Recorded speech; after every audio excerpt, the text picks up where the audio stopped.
नमस्कार, आप देख रहे हैं न्यूज इंडिया। आपके साथ मैं हूं निदा अहमद। बुलेटिन की शुरुआत करेंगे बड़ी खबर के साथ। आपको बता दें कि दरअसल गुजरात चुनाव को लेकर बीजेपी की आज बड़ी बैठक जो है वो होने जा रही है।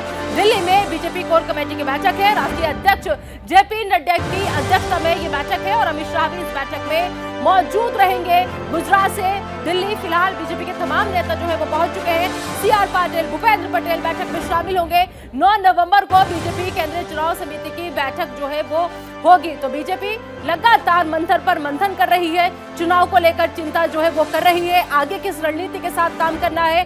2 राज्य बेहद महत्वपूर्ण, गुजरात और हिमाचल, जहां पर विधानसभा चुनाव होने हैं। लिहाजा बीजेपी जो है और बीजेपी के जितने स्टार प्रचारक है या बीजेपी के जितने भी बड़े लीडर्स हैं, सभी लोग जी जान से जुटे हुए हैं, क्योंकि हर किसी की कोशिश जो है वो यही है, चाहे हम गुजरात की बात करें या फिर हम हिमाचल की बात कर ले, कि वापस से बीजेपी की ही सरकार बनानी है। एक बार फिर से बीजेपी की ही सरकार रिपीट करनी है। लिहाजा दिल्ली में बीजेपी की कोर कमेटी की बैठक जो है वो होने जा रही है और लगातार अमित शाह जो है इसकी हर गतिविधि पर नजर बने हुए हैं। तो गुजरात पर महामंथन जो है वो होगा। 9 और 10 नवंबर को बीजेपी उम्मीदवारों के नामों की जो है वो लिस्ट पूरी सामने आ जाएगी। राष्ट्रीय अध्यक्ष जेपी नड्डा की अध्यक्षता में दरअसल यह बैठक जो है वो होने जा रही है। आपको बता दें कि गुजरात पर पूरा फोकस है। आपने देखा पिछले दिनों में कि हिमाचल पर सारा फोकस था बीजेपी के तमाम बड़े लीडर्स का। बैठक में तय होगा कि 182 सीटों पर उम्मीदवार जो है वो किससे बनाया जाए, किसके नाम पर चर्चा हो, यह सब कुछ इस बैठक में तय होगा, क्योंकि 182 सीटें हैं विधानसभा की। लेकिन सबसे बड़ी बात यह है कि किसी के परिवार या रिश्तेदार को टिकट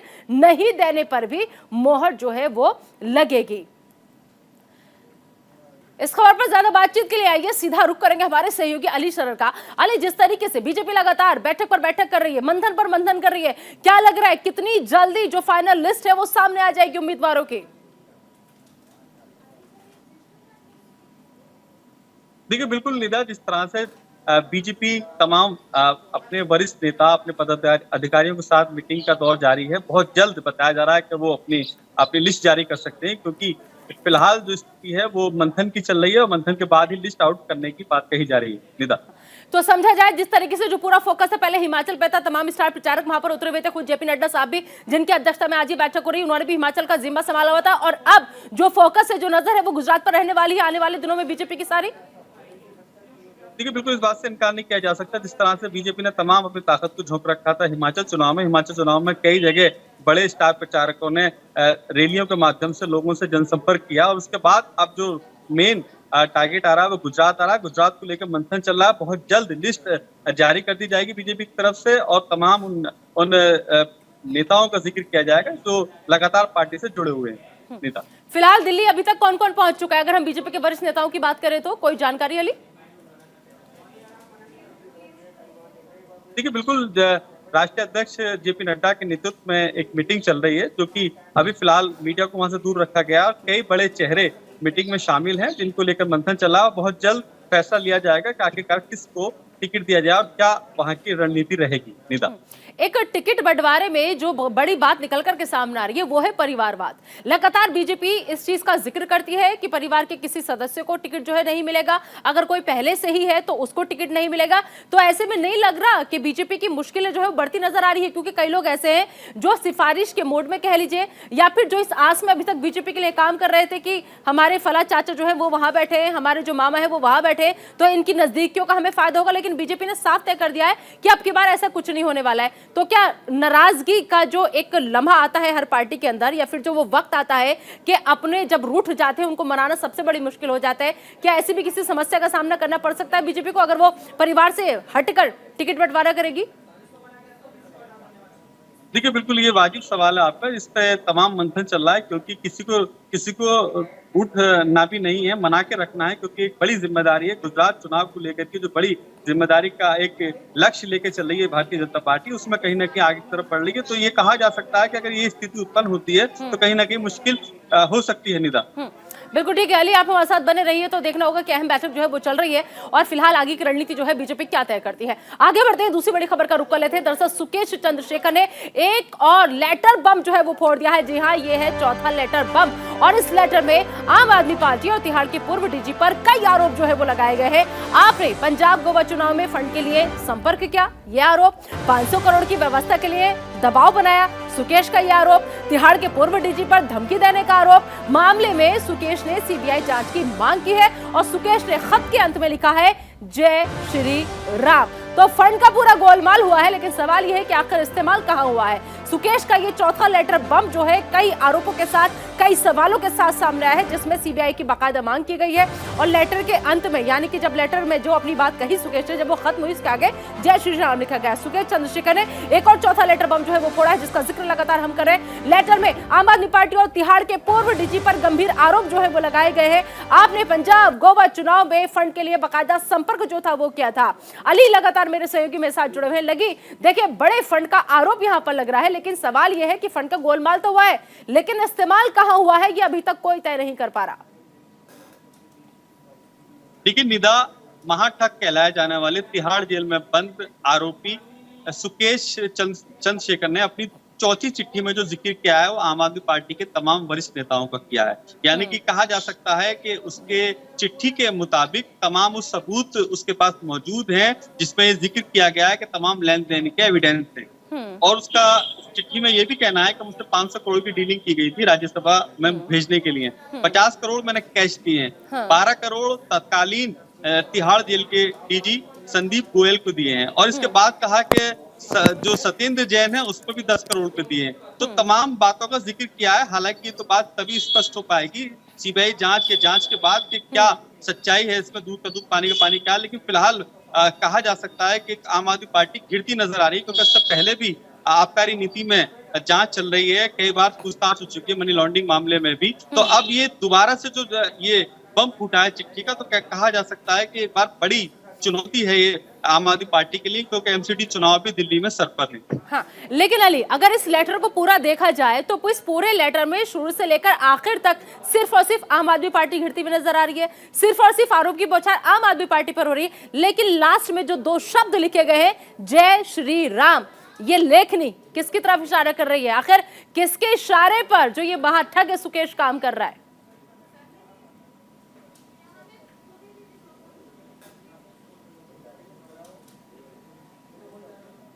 अली, आप तक आवाज पहुंच रही है?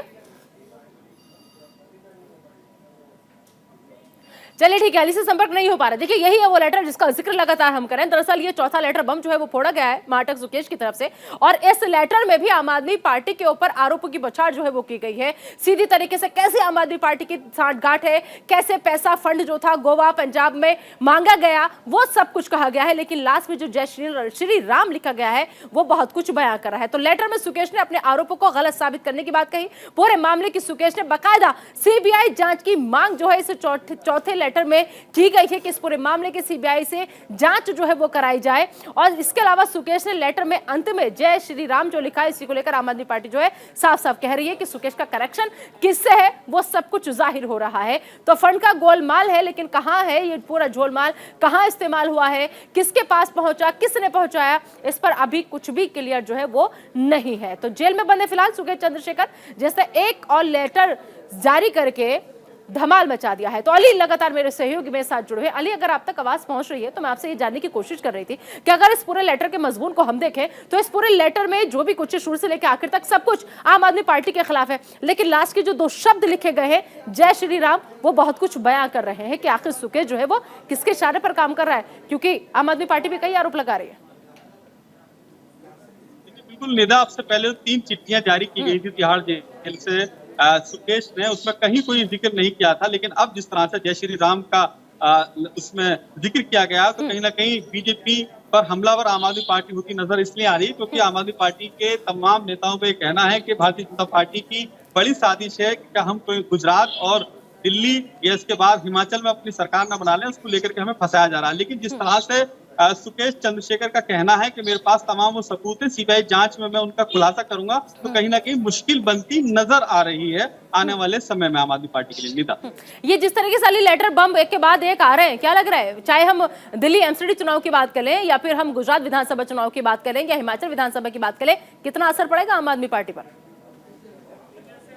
देखिए, बिल्कुल आम आदमी पार्टी पे असर पड़ता इसलिए नजर आ रहा है क्योंकि अब से पहले भी आबकारी नीति वाले मामले में घेरा गया है और आम आदमी पार्टी के जो नेता हैं, चाहे उसमें डिप्टी सीएम ही क्यों ना हो वो उसमें आरोपी बनते नजर आए हैं। कई बार पूछताछ भी की गई है।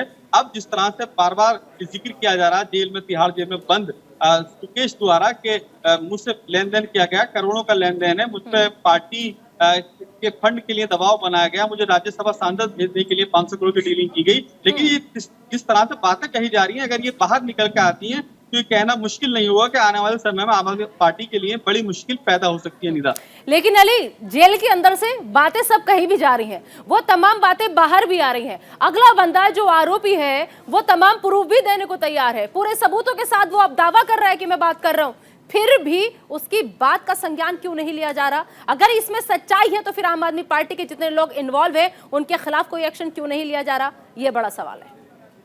देखिए, बिल्कुल ये सवाल आपका वाजिब है, क्योंकि अब से पहले भी दिल्ली के उपराज्यपाल वीके सक्सेना को चिट्ठी लिखी गई थी आबकारी नीति वाले मामले में, जिसमें सीबीआई की जांच की गई है। सीबीआई की जांच हालांकि जारी है। अब दोबारा से फिर जिक्र किया जा रहा है, उपराज्यपाल के नाम पर लगातार सुकेश चिट्ठियां लिख रहा है और ये कह रहा है कि सीबीआई जांच की जाए। तो ये भी एक बड़ा सवाल है कि आखिरकार चौथी चिट्ठी के बाद भी क्यों जांच कमेटी नहीं बैठ रही है, क्यों जांच की कार्रवाई आगे बढ़ रही है। तो ये कहना भी मुश्किल नहीं होगा कि इसमें एक बड़ी राजनीति भी हो सकती है। राजनीति साफ जाहिर है, अंदर से जेल से चीजें लिखवाई जा रही हैं, चीजें लिखवाई जाने के बाद बाकायदा वो बाहर भी आ रही हैं, मीडिया में चल भी रही हैं, सबके पास सब कुछ पहुंच रहा है, लेकिन सिर्फ और सिर्फ आरोप पहुंच रहे हैं। वो आरोप कितने सही हैं इसकी तय तक कोई नहीं जा रहा। क्यों बीजेपी अगर ऐसा कुछ भी है तो इस चीज को कैश क्यों नहीं कर रही? चुनाव का वक्त है, बहुत अच्छा हो सकता है बीजेपी के लिए। देखिए, बिल्कुल चुनाव का दौर जारी है, चुनावी मौसम कहा जा सकता है, क्योंकि राजनीति में बड़ा नाम रखने वाला राज्य गुजरात में चुनाव है, हिमाचल में चुनाव है। तो ये कहा जा सकता है दिल्ली राजनीति जो कहा जाता है देश की राजनीति राजधानी है, यहाँ पे एमसीडी चुनाव है। तो उस तरह की अगर बातें जब बीजेपी की तरफ से कही जा रही हैं तो उस पर जांच कराई जाए, जिससे कि दूध का दूध पानी का पानी निकल के आए। यही आम आदमी पार्टी के तमाम नेताओं का कहना है। लेकिन जिस तरह से बार पलटवार का दौर जारी है, तो कहा जा सकता है कि ये राजनीति स्टंट नजर आ रहा है, क्योंकि चौथी चिट्ठी के बाद भी कोई असर होता नजर नहीं आ रहा है। निदा, बिल्कुल ठीक है। चलिए अली, बहुत बहुत शुक्रिया इस तमाम जानकारी के लिए आपका। तो सवाल यह है कि क्या अरविंद केजरीवाल आने वाले वक्त में बीजेपी के लिए इतनी बड़ी चुनौती बन गए हैं कि उन्हें रोक पाना फिलहाल मुश्किल नजर आ रहा है बीजेपी को? चलिए बढ़ते हैं आगे, रुक करते हैं दूसरी बड़ी खबर का, बात करेंगे वाराणसी ज्ञानवापी मस्जिद केस की। दरअसल इस केस की सुनवाई जो है वो टल गई है। कथित शिवलिंग की पूजा की मंजूरी की मांग पर याचिका थी और याचिका पर आज दरअसल सुनवाई जो है वो हो रही थी, लेकिन याचिका पर फास्ट ट्रैक कोर्ट में सुनवाई आज होनी थी और अब 14 नवंबर जो है वो अगली तारीख मुकर्रर की गई है, यानी कि अब 14 नवंबर को इस पूरे मामले में अगली सुनवाई होगी। तो ज्ञानवापी मामले पर आज सुनवाई होनी थी, लेकिन फिलहाल ब्रेक जो है वो लग गया है, क्योंकि फास्ट ट्रैक कोर्ट में ये सुनवाई जो है वो नहीं हो पाई और अब अगली तारीख 14 नवंबर मुकर्रर की गई है, यानी अब अगली तारीख जो है 14 नवंबर तय हुई है। 14 नवंबर को इस पूरे मामले में सुनवाई होगी। तो फिलहाल ज्ञानवापी मस्जिद केस की सुनवाई जो थी वो टल गई है। कथित शिवलिंग की पूजा की मंजूरी की मांग पर याचिका जो थी वो डाली गई थी, उसी याचिका पर सुनवाई आज होनी थी, लेकिन अब ये सुनवाई 14 नवंबर को होगी, क्योंकि फिलहाल सुनवाई जो है वो टल गई है। फास्ट ट्रैक कोर्ट में ये सुनवाई होनी थी, लेकिन अब ये सुनवाई 14 नवंबर को होगी इस पूरे मामले में। इस खबर पर ज्यादा बातचीत के लिए आइए सीधा रुक करेंगे हमारे सहयोगी मदन मोहन का, जो इस वक्त हमारे साथ जुड़ गए। मदन मोहन, याचिका लगाई गई थी लेकिन फिलहाल सुनवाई जो है वो टल गई है, अब दोनों पक्षों का क्या कहना है? हाँ जी, बिल्कुल नीता, ये बताना चाहूंगा जिस तरह से ज्ञानवापी श्रृंगार गौरी का जो मामला चल रहा है उसमें लेकर के अगर बात करें तो आदि विश्वेश्वर विराजमान को लेकर के याचिका जो है फास्ट ट्रैक कोर्ट में डाली गई थी, जिसमें जो है सुनवाई में चल गई थी और आज जो है उसमें एक आदेश भी आना था, जिसमें अगर हम बात करें तो पिछली तारीख को जो है न्यायालय ने दोनों पक्ष को जो है आर्गूमेंट डालने के लिए कहा था और दोनों पक्ष ने अपने अपने तरफ से आर्गूमेंट डाल लिया था। उस पर जो न्यायालय ने कहा जाए तो उसके आर्गूमेंट को देख करके जो है आदेश को सुरक्षित रख लिया था, जिसपे आज आदेश आना था। लेकिन आज जो है कहा जाए तो फास्ट ट्रैक कोर्ट में जो महेंद्र कुमार पांडे थे आज वो जो नहीं बैठे, जिसके कारण जो है आज सुनवाई को जो है टाल दी गई है, जिसको लेकर हम बात करें तो अगली जो है 14 नवंबर को जो है इसकी डेट रखी गई है। अब जो सुनवाई जो होगी, जो आदेश आएगा वो 14 नवंबर को आएगा। हालांकि दोनों पक्षों ने अपनी अपनी तरफ से जो है दलीलें पेश की थी, दोनों पक्ष ने जो है न्यायालय के समक्ष अपनी दलीलें रखी हैं। वहीं अगर हम बात करें तो हिंदू पक्षकार का ये कहना था कि जिस तरह से ज्ञानवापी श्रृंगार गौरी में जो बजूखाने के अंदर जो शिवलिंग मिले हैं उस शिवलिंग को नियमित पूजा अर्चना करने की इजाजत दी जाए। वहीं गैर हिंदू जो प्रवेश जो है उस कहा जाए तो ज्ञानवापी परिसर में जो है ना वर्जित किया जाए, और जो वहां पे कहा जाए तो जो और अन्य जो विग्रह मिले हैं उसको जो है संरक्षित करने को लेकर के ये याचिका डाली गई थी, जिस पर जो है सुनवाई हुई है और इस पे जो है पोषणीयता को लेकर के सुनवाई चल रही है। अब ये 14 नवंबर सुनवाई को टली क्यों? क्या दोनों पक्ष जो है वो सबूत नहीं दे पाए थे, या फिर वो अपनी अपनी दलीलें जिस ढंग से रखनी थी उस ढंग से दे नहीं पाए थे, या फिर वकीलों की तरफ से कोई कमी रही?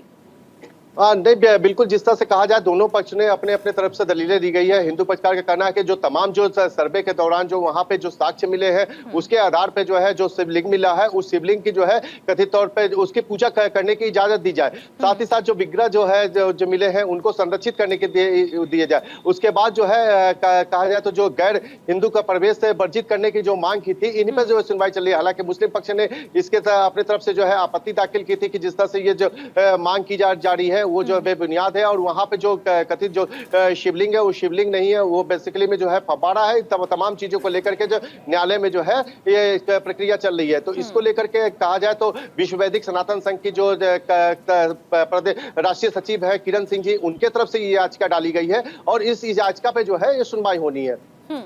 ठीक है, चलिए बहुत बहुत शुक्रिया इस तमाम जानकारी के लिए मदन आपका। तो अब इस पूरे मामले में 14 नवंबर अगली तारीख मुकर्रर की गई है। बढ़ते आगे और बात करेंगे अगली बड़ी खबर का। दरअसल आपको बता दें कि बनाचे फिल्म हर हर महादेव का लगातार विरोध हो रहा है। छत्रपति शिवाजी पर यह फिल्म जो है वो बनी है हर हर महादेव, लेकिन इस फिल्म में शिवाजी के बारे में गलत तथ्य दिखाने का आरोप जो है वो लग रहा है। एनसीपी कार्यकर्ताओं ने बाकायदा आज ठाणे और पुणे में जमकर हंगामा किया। पुणे और ठाणे के मल्टीप्लेक्स में मारपीट की नौबत आ गई। 25 अक्टूबर को दरअसल हर हर महादेव जो थी वो रिलीज हुई थी।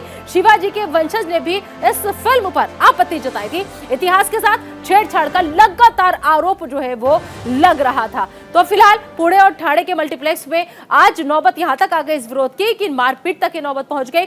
25 अक्टूबर को यह फिल्म रिलीज हुई थी। हर हर महादेव इस फिल्म का नाम है, लेकिन आपको बता दें कि दरअसल शिवाजी के वंशज जो है वो भी लगातार इस फिल्म को लेकर, इस फिल्म के सीन्स को लेकर आपत्ति जो है वो जताते रहे हैं और साथ ही साथ इतिहास के साथ छेड़छाड़ का आरोप इसमें लग रहा है। तो फिल्म में शिवाजी पर गलत तथ्य दिखाने का आरोप है। ठाणे और पुणे में फिल्म का एनसीपी ने जमकर विरोध किया। यहां पर तो हर हर महादेव पर दरअसल विवाद जो है वो जमकर चल रहा है। मराठी फिल्म है ये हर हर महादेव, और आज मल्टीप्लेक्स में दर्शकों के साथ मारपीट की गई और उसके बाद में मारपीट इतनी बढ़ गई कि शो को बंद कराने की नौबत आ गई। बाकायदा शो जो था उसको बंद कराया गया। Film epic historical action drama है ये कहा जा रहा है। इस वक्त एनसीपी के प्रवक्ता महेश चौहान साहब हमारे साथ जुड़ चुके हैं। महेश चौहान जी, आपका स्वागत है न्यूज इंडिया पर। सर, फिल्म को लगातार कहा यह जा रहा है कि इस पर जो विवाद हो रहा है शिवाजी के बारे में गलत तथ्य इसमें दिखाए गए हैं। फिल्म 25 तारीख को रिलीज हो जाती है, लेकिन आज 8 तारीख है, उसके बाद में हम विरोध कर रहे हैं कि इसमें गलत तथ्य दिखाए गए। लग रहा है कि कुछ हो पाएगा क्योंकि अब तो फिल्म रिलीज हो गई। देखिए, सबसे पहली बात यह है कि शिवाजी महाराज राष्ट्र पुरुष है और राष्ट्र पुरुष की बदनामी किसी भी माध्यम से करना ये देशद्रोह का गुनाह होता है। हाँ। और उस पर जिन्होंने भी ये बदनामी की है उन पर कार्रवाई करनी चाहिए, ये हमारी मांग है। हाँ। अभी आपने जो कहा कि फिल्म 25 तारीख को रिलीज हुई और 8 तारीख को प्रदर्शन हुए, उसमें देरी हुई, ये बात आपकी सही है। लेकिन जब तक हमें ये पता चला या हमारे जो लीडर्स है उनको ये पता चला कि इसमें तथ्यों की या इतिहास की तोड़ मरोड़ करके लोगों के सामने ये पेश किया जा रहा है, तब उनका इरादा ये था कि ऐसा इतिहास लोगों के सामने ना आए जो सही नहीं है और समाज में वाद विवाद ना हो, ये उनकी भावना थी। और उसके लिए उन्होंने फिल्म की स्क्रीनिंग स्टॉप करानी चाहिए। ये कहना गलत होगा कि मारपीट इतनी ज्यादा की कि मारपीट की वजह से फिल्म को रोकना पड़ा, वैसे नहीं है। फिल्म रोकने गए थे और उन्होंने वहाँ के लोगों से अपील की थी कि आप ऐसे जो इतिहास, झूठा इतिहास आपको दिखाया जा रहा है वो आप ना देखें। इससे आपकी छत्रपति शिवाजी महाराज की आपकी जो इमेज है आपके मन में, उसको ठेस पहुंच सकती है, उसको चोट पहुंच सकती है। तो ये आप कीजिए। उसमें ये बात सही है कि उधर मारपीट हुई, लेकिन ये मारपीट का हम बिल्कुल समर्थन नहीं करते। अगर मारपीट हुई है वो गलत है, तो जिन्होंने मारपीट की उन पर एक्शन ली जानी चाहिए, ये हमारा मानना है। लेकिन क्या लग रहा है महेश चौहान साहब, क्योंकि अभी पिछले दिनों की भी अगर हम बात करें, चाहे किसी फिल्म के पोस्टर की बात कर ले, फिल्म रिलीज की बात कर ले, या पूरी की पूरी फिल्म की बात करें, क्यों ऐसा करते हैं डायरेक्टर प्रोड्यूसर कि जिससे किसी की जो भावना है वो आहत हो जाए, खासतौर पर हिंदू धर्म की, क्यों खिलवाड़ किया जाता है? एग्जैक्टली हमारा भी यही कहना और ये नहीं होना चाहिए। देखिए, हम जब राजनीति में होते हैं, पॉलिटिकल पार्टीज इतना तो हमारा उस पर ध्यान नहीं होता कि एवरी फिल्म, हर एक फिल्म कैसी बन रही है, उसमें इतिहास कैसे दिखाया जा रहा है या उसमें तथ्यों का कुछ तोड़ मरोड़ से कर पेश किया जा रहा है। लेकिन जब सामने आता है राजनीति के होने के कारण, जो इतिहास प्रेमी होते हैं, जो इतिहास के पंडित होते हैं, वो लोग उनके कंप्लेंट्स लेके हमारे पास आते हैं कि ये फिल्म रिलीज हुई है, ये फिल्म में ये जो बताया गया है वो गलत है, ये नहीं होना चाहिए। फिर हम उस पर अभ्यास करके उन लोगों के साथ बात करके जरूरत पड़े तो जो प्रोड्यूसर्स है, डायरेक्टर्स है या जो भी संबंधित लोग हैं, उनके साथ बात करके हम ये कहना चाहते हैं कि ये ऐसा आप मत करो। लेकिन फिल्म एक बार रिलीज होने के बाद हम कुछ नहीं कर सकते। ये तो बेसिकली हमारी मांगे इसके लिए ये है कि गवर्नमेंट ने या सेंसर बोर्ड ने पहले ये देखना चाहिए, ऐसी ऐतिहासिक फिल्मों को प्रदर्शन करने की अनुमति देने से पहले